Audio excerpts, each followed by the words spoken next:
अगला प्रश्न है इसमें, विटामिन कितने प्रकार के होते हैं? तो विटामिन 2 प्रकार के होते हैं, जल में घुलनशील विटामिन और वसा में घुलनशील। जल में घुलनशील विटामिन विटामिन बी, सी और डी, और वसा में घुलनशील विटामिन ए, ई और के।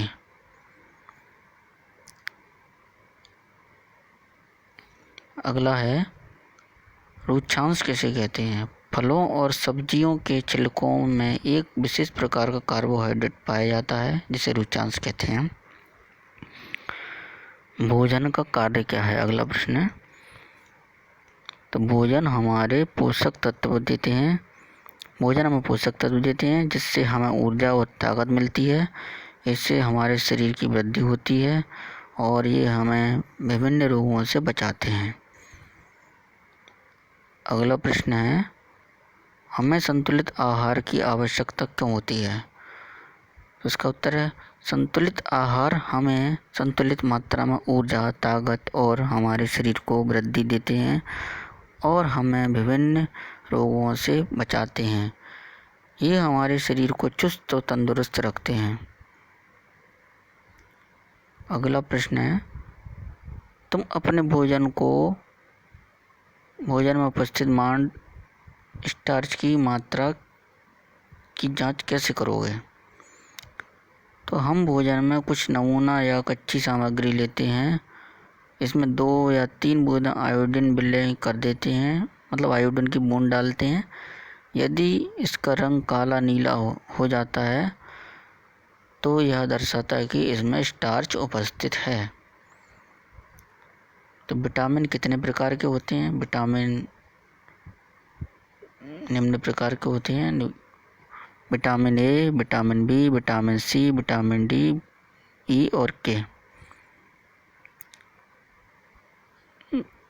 विटामिन बी कॉम्प्लेक्स क्या होता है? एक विटामिनों के समूह को विटामिन बी कॉम्प्लेक्स कहते हैं।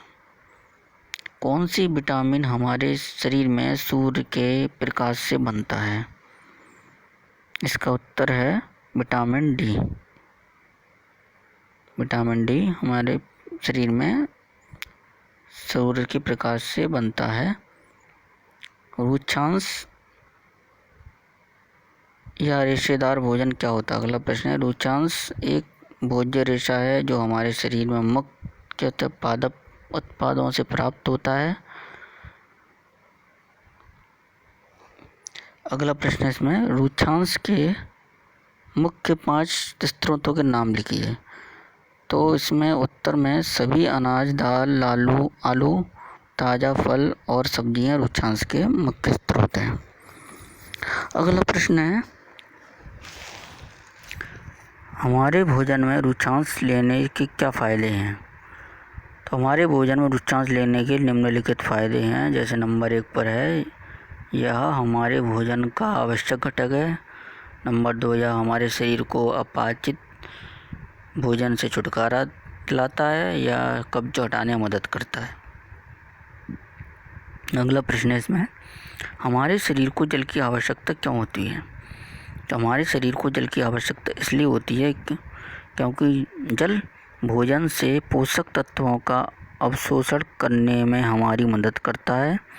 दूसरा, यह हमारे शरीर से दूषित पदार्थ जैसे पेशाब और पसीना को बाहर निकालने में मदद करता है। अगला प्रश्न है इसमें, संतुलित आहार किसे कहते हैं? वह आहार जिसमें सभी आवश्यक पोषक तत्व, रुक्षांश और जल उचित मात्रा में हो उसे संतुलित आहार कहते हैं। अगला प्रश्न है, अभाव जनित रोग किसे कहते हैं? तो वे रोग जिन्हें लंबे समय से पोषक तत्वों की कमी के कारण होते हैं वे अभाव जनित रोग कहते हैं, जैसे स्कर्वी, बेरी, मेरास्मस और रतौंधी इत्यादि।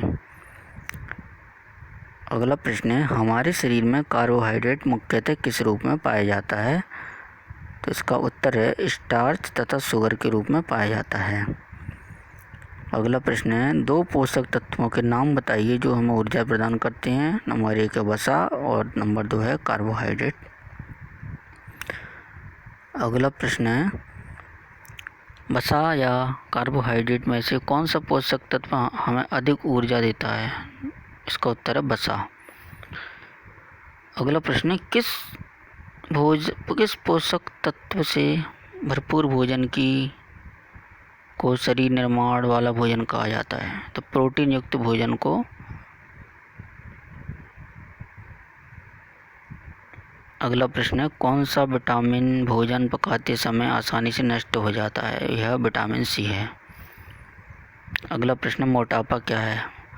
वसा से भरपूर भोजन चर्बी से तुलतुले शरीर स्थिति का कारण होता है।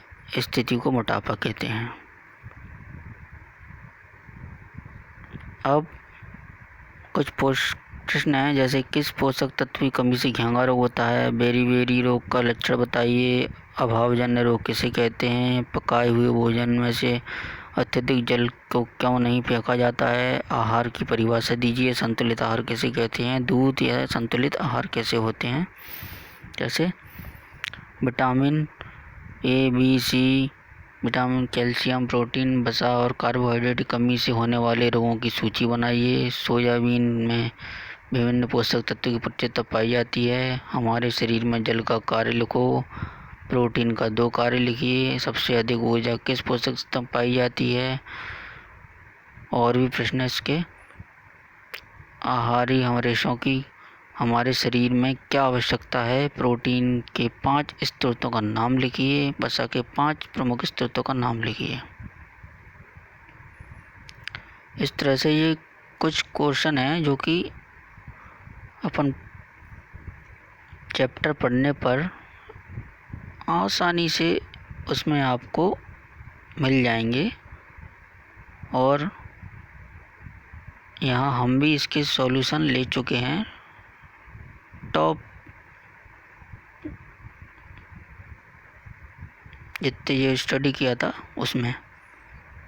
तो ये जो क्वेश्चन है नीचे दिए हुए, ये आपको खुद स्टडी कीजिए, बुक्स में से देखकर आपको मिल सकते हैं। तो चलिए नेक्स्ट वीडियो में नेक्स्ट यूनिट के साथ मिलते हैं। Thank you.